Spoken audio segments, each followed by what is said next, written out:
you want me to give me a little, like a brief presentation? Is that the request? Well, we can see here that we are clearly a movement, and we're no longer an organization that we set many times in the past year. And it feels very good to be here in the middle of so much support.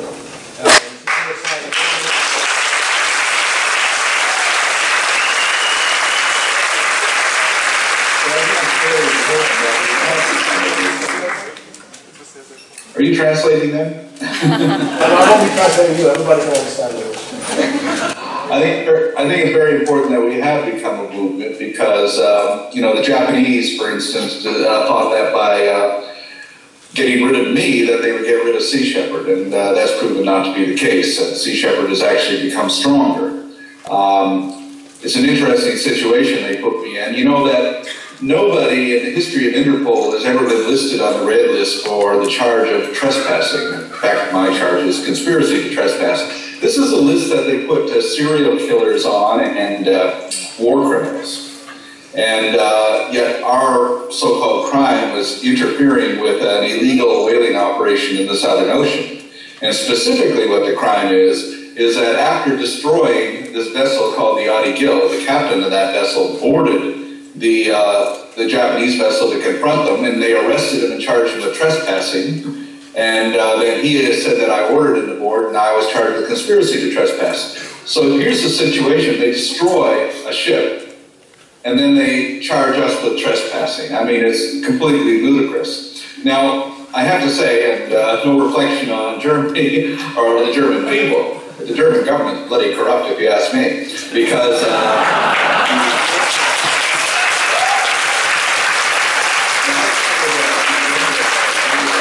I did in Germany, it was April of 2012, or May. I mean, I was on my way to the Cannes Film Festival, and I got on Lufthansa in Denver, and it landed in Frankfurt. And I was detained, and they said that I was wanted in Costa Rica, which was a shock to me, because I hadn't been there for 12 years, so I was wondering what was going on. And then they said, oh, well, this is nothing. Actually, the prosecutor and the judge and everybody was very supportive. They said, I don't think that this is going to amount to anything.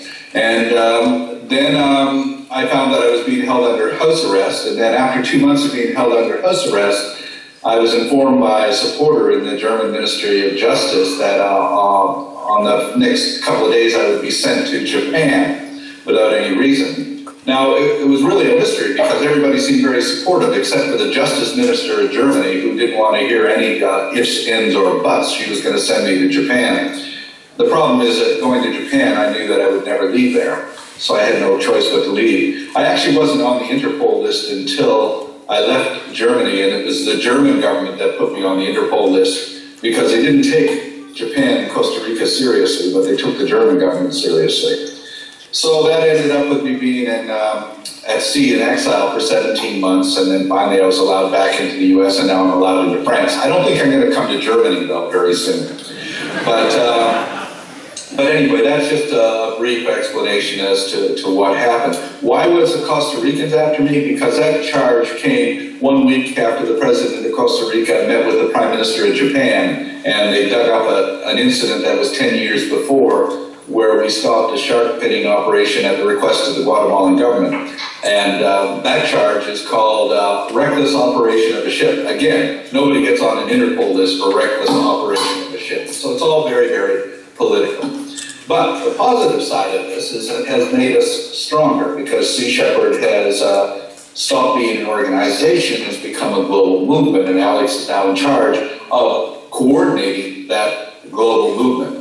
And what that does is leave us open to a lot of, you know, that we can tap into the passion and the courage and the imagination of people all around the world to tackle these problems, because we're never, ever going to see any change coming from governments or big corporations or big organizations. They've got a vested interest in the status quo, and it's not going to change. You know, I attended the UN Conference on the Environment in 1972 in Stockholm, Sweden.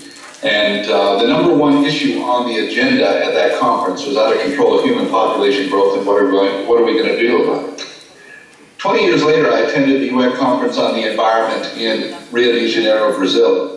And the issue of population wasn't even on the agenda. It just had simply disappeared. They didn't want to talk about it. But the thing about it is that every single international conference on the environment, on population, on climate change, not a single thing has come out of it. Oh, they all make promises and they all say they're going to do this and they pat each other on the back, or what a wonderful job they're doing, but no change has come from any government or on an international level. Nothing. So that means to me that the only way we're going to protect this planet is through the passion, the courage, and the imagination of individuals, of the average people. And we have the support of the United Nations World Charter for Nature, which states that any organization, any individual is empowered to uphold the international charter, that is to protect our natural planet. And the problem is that the vested economic and political interests right now just simply don't give a damn. They're not concerned about the future. They're only concerned about short-term profit and short-term gain. And they're watching the whole thing go to hell because they don't care about their children. They don't care about their great-grandchildren. Because right now, the one message that I think that is most important to deliver, to get across to people, is simply this. If the ocean dies, we die. We do not live on this planet with a dead ocean. And I can tell you from our experience over the last 3 decades, we are destroying our ocean. We're destroying biodiversity in our ocean. We're destroying life. And it simply can't survive. And the ocean is the life support system of the planet. Protecting our ocean, protecting biodiversity in our oceans is simply the single most important thing that we have to address on this planet today. It's more important than any other social issue because it affects everybody. It doesn't matter if you're right-wing, left-wing, in-between. It doesn't matter whether you're a Muslim, Christian, Jewish, Hindu, whatever. It doesn't matter. What matters is that if that life support system crashes, we all die. There's no future, and that's the end of civilization. And that's the message that we have to get through to people.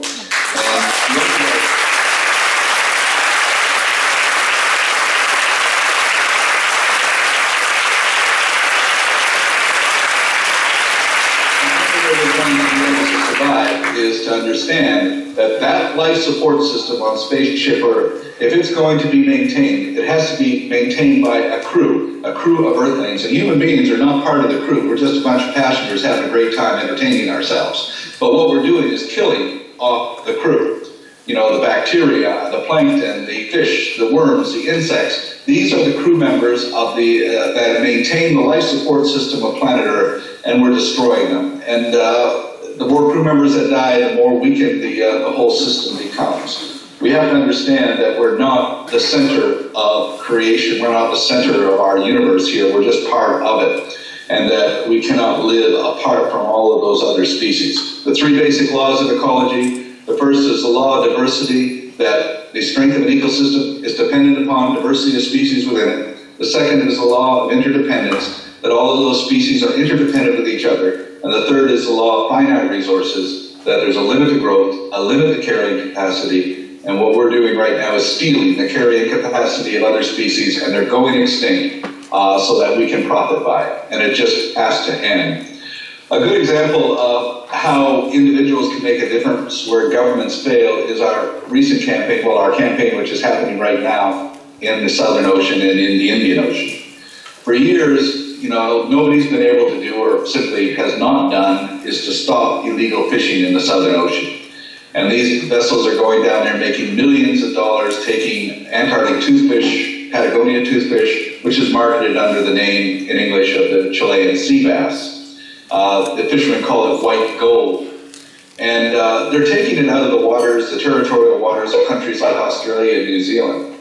But they're not doing anything about it. There just simply is a lack of motivation, economically or politically, to intervene. So this year, Sea Shepherd launched Operation Ice Fish with the intention of going after these poachers. And on December 16th, the Bob Barker, captained by Peter Hammerstead, intercepted the most notorious one of them all, the Nigerian flag, Spanish-owned vessel called the Thunder. That chase is now still going on 52 days later. The Thunder's nets were abandoned, and it was confiscated by our vessel, the Sam Simon. They pulled up 72 kilometers of that gill net, and in the process pulled up about $3 million worth of toothfish, which we put back into the ocean. So what we've done in the last 2 months is what every other government has failed to do, and that is we seized their nets, we shut down their operations, and we deprived them of their profits. And that is the only language that they understand. Last year, the funder was arrested in Malaysia with a joint Interpol effort, and it was fined $90,000 and released with its full catch. With these kind of penalties, that's just the cost of doing business. What they do understand is what we just did. We deprived them of 100% of their profits, confiscated their nets, and destroyed their entire season. And this is the approach that we have to take more and more to all of these different issues. Direct intervention by individuals who are willing to take that risk, who have the passion to take those risks. Now, one of the things I hear all the time is that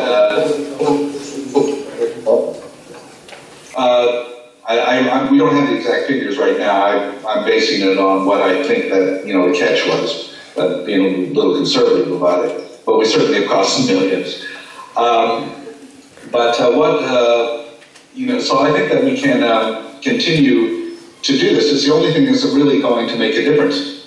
I'm always accused, and Sea Shepherd's always accused of, how can you ask young people to risk their lives to protect whales or fish? And I just find that an incredibly strange question. How can we ask people to risk their lives to protect whales and fish? I mean, look at the human race. We have asked young people to risk their lives, give their lives, and to kill people in the name of real estate, patriotism, and religion, and that's considered okay. And I think it's a hell of a lot more noble to risk your life to protect an endangered species or a habitat for the benefit of the future of this planet. That's much more important than any of those other things that we don't think twice about asking people to risk their lives for.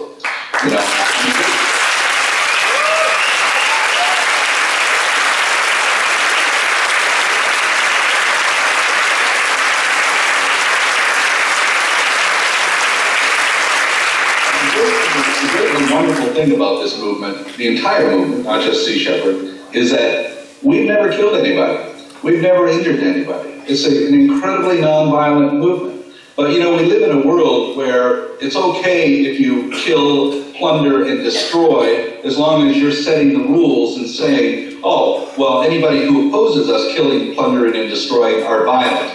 Dr. Martin Luther King once said, it's not possible to commit an act of violence against a non-sentient object. And therefore, Sea Shepherd has only damaged non-sentient objects being used to kill. If you pull a rifle out of somebody's hand and break it and destroy it, that is an act of non-violence. If you pull that rifle out to prevent something living from being killed, that is an act of non-violence. We really have to understand what the concept of non-violence is. It means preventing the injury or death of a sentient being. And if that means the destruction of the property being used to do with it, they can call it what they will, but we call it aggressive non-violence. So, hopefully that this movement will grow and become stronger, and I think it is, and it has. I mean, we've come a long ways over the years. I remember in 1972, we put up some signs in Vancouver, some billboard signs actually, and all the signs said was, the word ecology, look it up and get involved. Nobody even knew what the word meant in 1972. So as far as world awareness has come, we're certainly much more aware now than we were 30 years, 20 years, 10 years ago.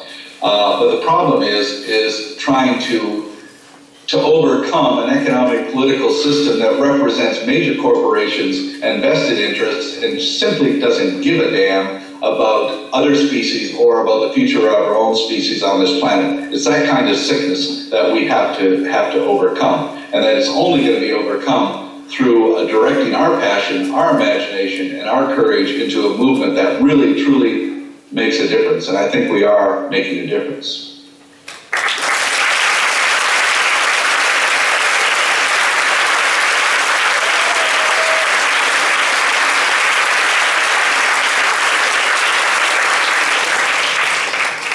So Alex, is there anybody have any questions?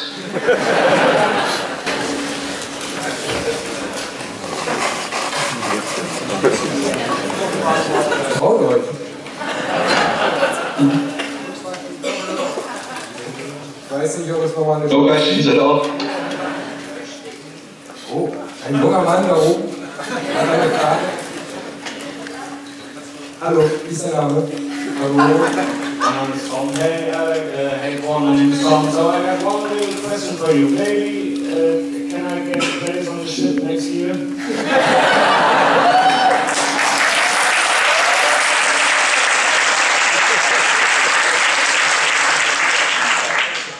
If I can what? He's not calling on the 10th mom. He wants to come on board and he's off to do that right now. Oh, he's supposed to ask you.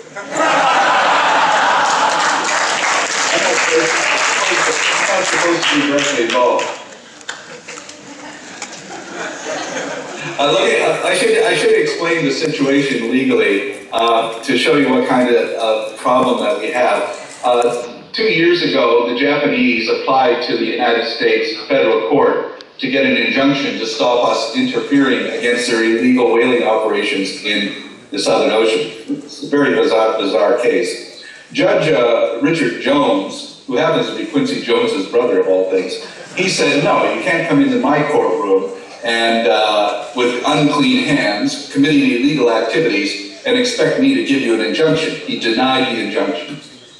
So in 2012, we went ahead with the campaign, and after the ships had left, on December 18, 2012, Judge Kaczynski, Alex Kaczynski of the Ninth Circuit Federal Court in the United States, granted them the injunction.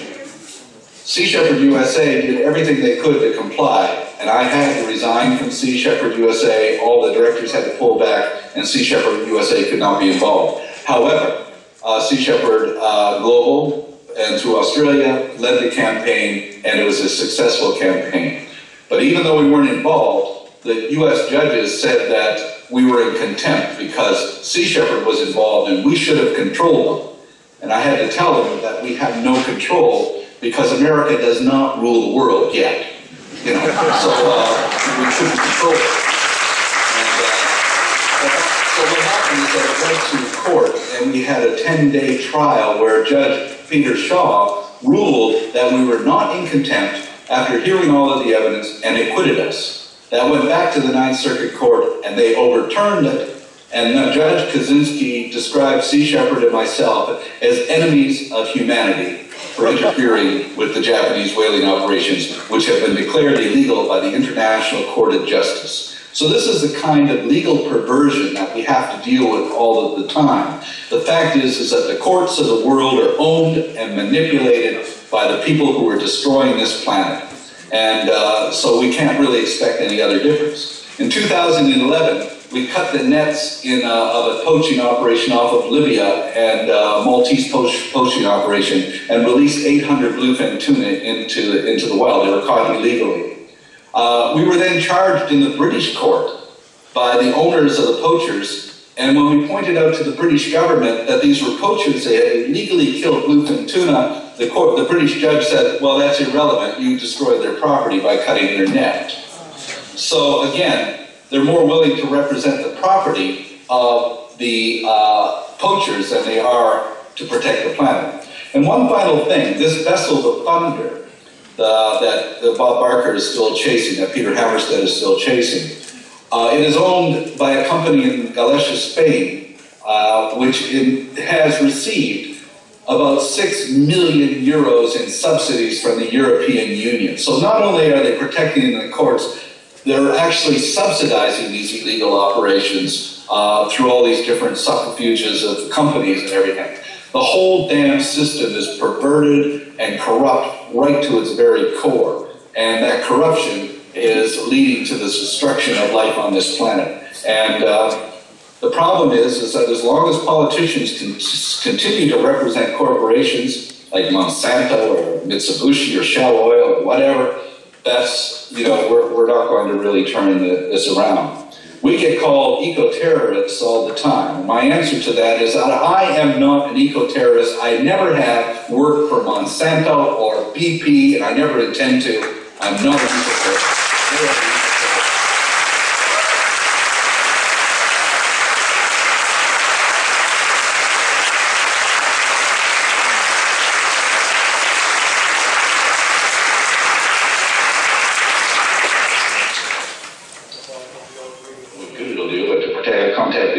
Ministry of Justice, and that just asked them, what the hell are you people doing there?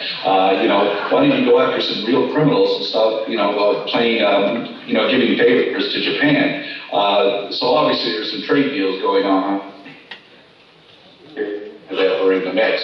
You know, Japan has 78,000 registered gangsters in the Yakuza in that country. They actually register their gangsters and they're allowed to do business being gangsters. Not one of them is on the red list. There's only 2 people on the Japanese red list. One's a mass murderer, the other one is myself. So they're really bizarre about that. And why Germany would take that seriously is really incomprehensible. So I'm safe here in France, but I don't think I'm very safe in Germany. The one good thing is that the German Justice Minister who was responsible for putting me on the Interpol list, I believe in the last election, she not only lost her the election, but her whole damn party was wiped out, thank God.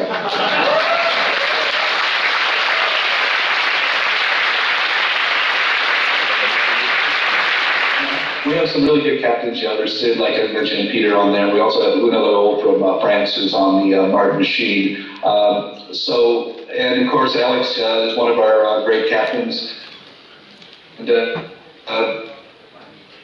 you know, I don't think I'll be able to go again anytime soon until, you know, as long as I'm on this silly list. But that's okay, because one of the things that we've been able to do is delegate responsible people to take these responsible positions. They've been doing an outstanding job. I'm really proud of the fact that Peter Hammerstead and Sittek have actually stood their ground when the poachers tried to intimidate them. It's really interesting when the New Zealand naval frigate, the Wellington, approached one of the poaching vessels and said they wanted to board. The poachers said, no, you can't. And what was the New Zealand naval's reaction? Oh, okay, we're sorry, we're going home.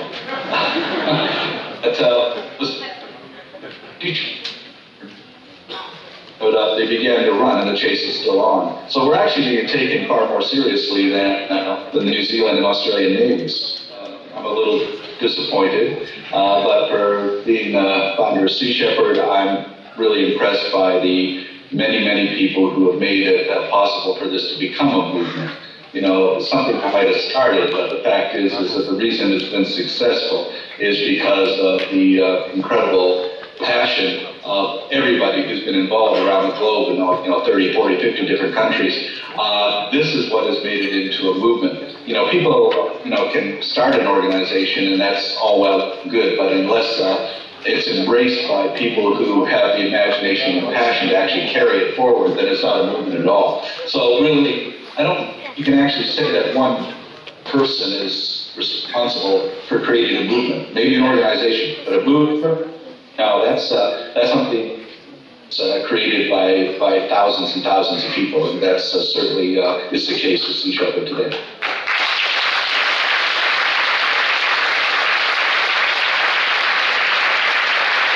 For many years, it was very difficult to get crew members, but now the problem is that we have so many people who want to crew, so it's just the opposite. But we try to make it as possible for people who want to crew, who are passionate about crewing, to do so. And so that you can get a crew application, send it, and then interview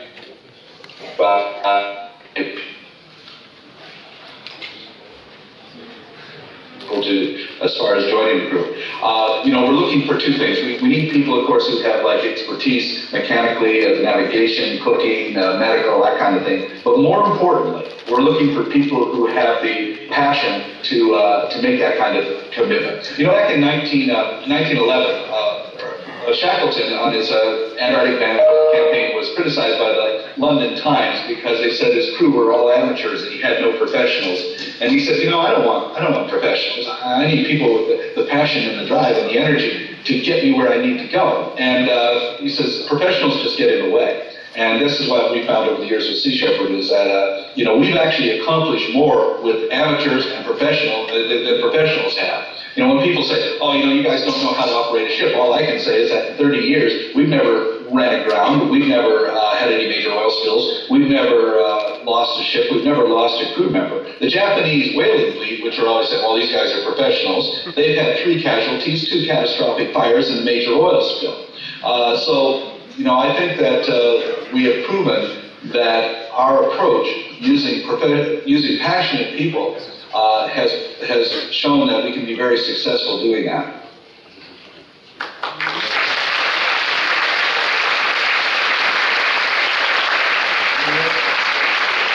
Wenn man auf die Schiffe wollte, dann muss man nach Sea Shepherd global.org gehen und da kann man sehen, wie man auf dem Schiff kommt. Also wir müssen da schon einen Stundenplan holen. Also wenn man an Bord kommt, muss man nicht aufhalten.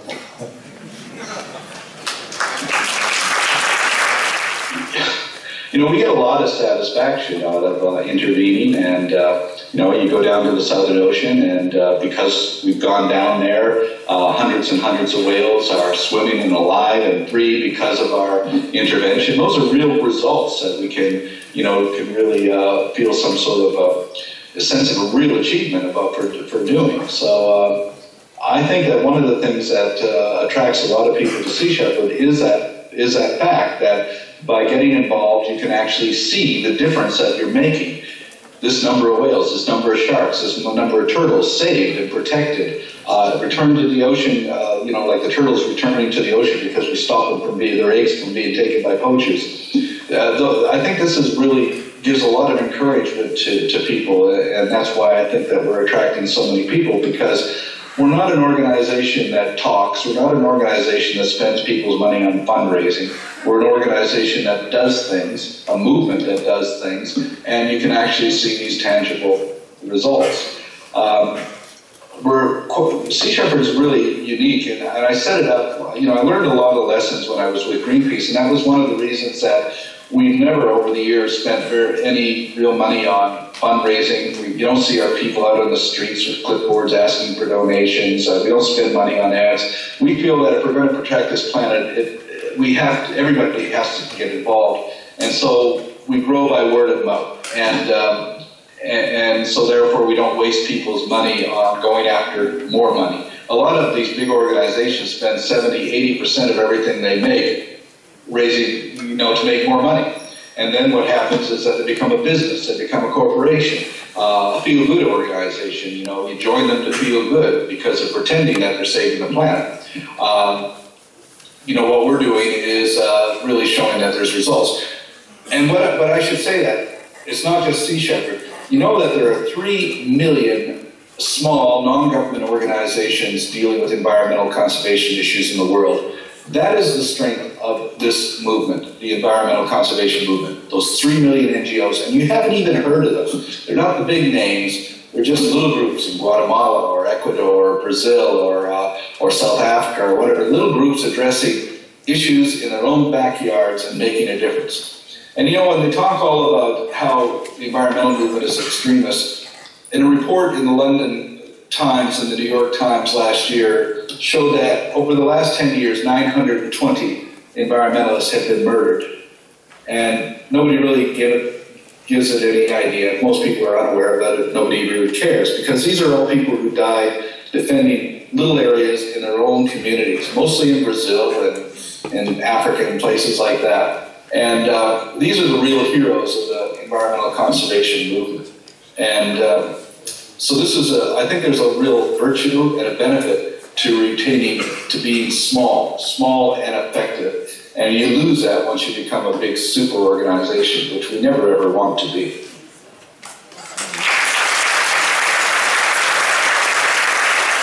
Well, we've been involved with protecting sharks for many years. One of the reasons I'm in trouble with Costa Rica is for protecting sharks. But hopefully we'll return to work with the rangers in Cocos Island in Costa Rica or Mapello Island in Colombia, just as we're doing in the Galapagos, to try and stop this international poaching of shark fins. You know, the wildlife trade is third only to guns and drugs as the biggest illegal businesses on the planet. And just last month alone, I think something like, you know, 3 or 4 tons of shark fins were taken out of Costa Rica to send to China, you know, just by itself. So it's really a thing that's out of control. And the only reason it's existing is because of the corruption within the governments that are involved. We're very much involved in Costa Rica. You know, quite a few environmentalists have been murdered in Costa Rica. All of those murders have been unsolved. Javier Sandoval, whom we named the boat after, he was murdered in May of 2012 for protecting turtles. At first, nothing was going to happen. We made such a big stink about it that 7 people were arrested. They were put on trial, but just less than 2 weeks ago, they were acquitted on the grounds that the police had conveniently lost all of the evidence. So the reason this is happening is, again, it's just so much corruption between the drug trade, the wildlife trade, the poachers and everything, and the complicity by people within the government. And so it's very, very, very frustrating. But we do hope to get back and work again with the rangers there, who are really fighting a losing cause because you know, their own government is blockading their efforts to actually enforce the law. But you know, we're working to protect sharks in Australia, Hong Kong. Gary Stokes, our person in Hong Kong, has done an incredible work in infiltrating these places in China where the shark fins are being processed. And the good news is that the imports into China of shark fins over the last year have been down by 70%, which is a big, big difference. So some steps are being made and things are happening. Most notably, the fact that China, the government, is finally getting the message and is actually outlawing shark fins at government functions and is working to ban the trade completely. So we're very close to it in China, I think.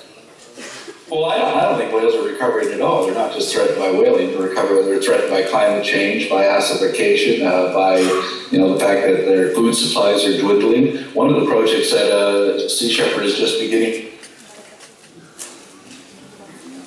Hatchery, nobody's ever done this before, a hatchery to produce salmon, not for the purpose of fishing them, but to actually bring the salmon back to the Straits of Juan de Fuca so that the resident orcas can have some fish to eat. We're literally been stealing the fish out of the mouths of whales and seals and everything. One of the things that many people are not aware of is that 40% of all of the fish that's taken out of the ocean isn't eaten by people. It's fed to pigs and chickens and domestic salmon and house cats. We're living in a world where house cats are eating more fish than the world's seals, and sharks and chickens are eating more fish than the world's albatrosses. So this is a real major threat to our whale populations, is the fact that we're stealing their food, we're polluting their environment, and we're illegally killing them. I don't see any evidence of any recovery of whale populations at all, and I've been looking for it, but I just don't see that. Well, we can certainly say that there's 6,000 whales in the Southern Ocean that wouldn't be there if we hadn't intervened over the last few years, so we did protect them. But it's really, the environmental conservation movement is one step forward and 2 steps backwards until we start addressing, the real problems that are affecting all this: overpopulation, overconsumption, and incredible human greed. Those are the major problems which are threatening all life on the planet, not just the whales, but all life. Well, the second law of ecology is that is the law of interdependence, that all of these, all species are independent of each other, and the same it is with all these campaigns. They're all interdependent. It's a diversity of approaches. I mean, saving plankton is just as important as saving whales, as saving sharks. So I don't think you can really say that any one is more important than the other. Some are easier than the others. It's a lot easier to save, whales and seals, for instance, than it is to save, starfish and sea urchins, but they're all equally important, and we really have to understand that. Everything, as John Muir once said, the famous American conservationist once said, if you tug on anything on the earth, you'll find that it's intimately connected to everything else. So if you affect one species, it affects another one.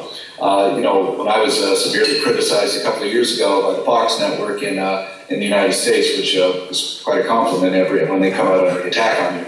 But I said that, that worms were more important than people. And everybody got upset about, oh my God, how can you say that worms are more than people? What an outrageous thing to say. And I said that worms are more important than people for a very simple reason, is that worms are more important than people. because worms can live on the earth without people, but people can't live on the earth without worms. We need them, they don't need us. We need fish, they don't need us. We need trees, they don't need us. These things are all more important than we are.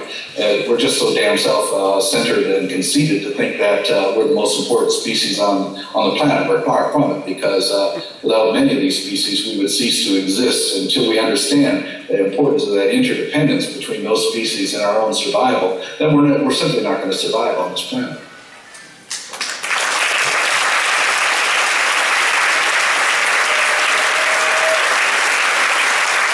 Well, the problem is that there's so many challenges, so many things that need to be addressed, but I think that the most important thing is to realize, first, can we do something? I mean, can we effectively, practically do something to make a difference? And that has to be, the most important consideration. Secondly, do we have the resources to actually intervene and make a difference? So it's really a question of practicality. Where can we make a difference, and can we afford to make that difference? But the great thing is that we also inspire people in other places to go out and make a difference. So, for instance, in Costa Rica, we have local people who are, taking it upon themselves to protect turtles. Last year in Nicaragua, I actually read an interesting story. A turtle was rescued from some poachers, and by two Sea Shepherd Nicaragua people, and I said, geez, we didn't even know, we didn't have a group in Nicaragua, but apparently we did. And so this is, this kind of people getting involved on every level is really, to tackle all of these different issues wherever they find them, is the real strength of this movement.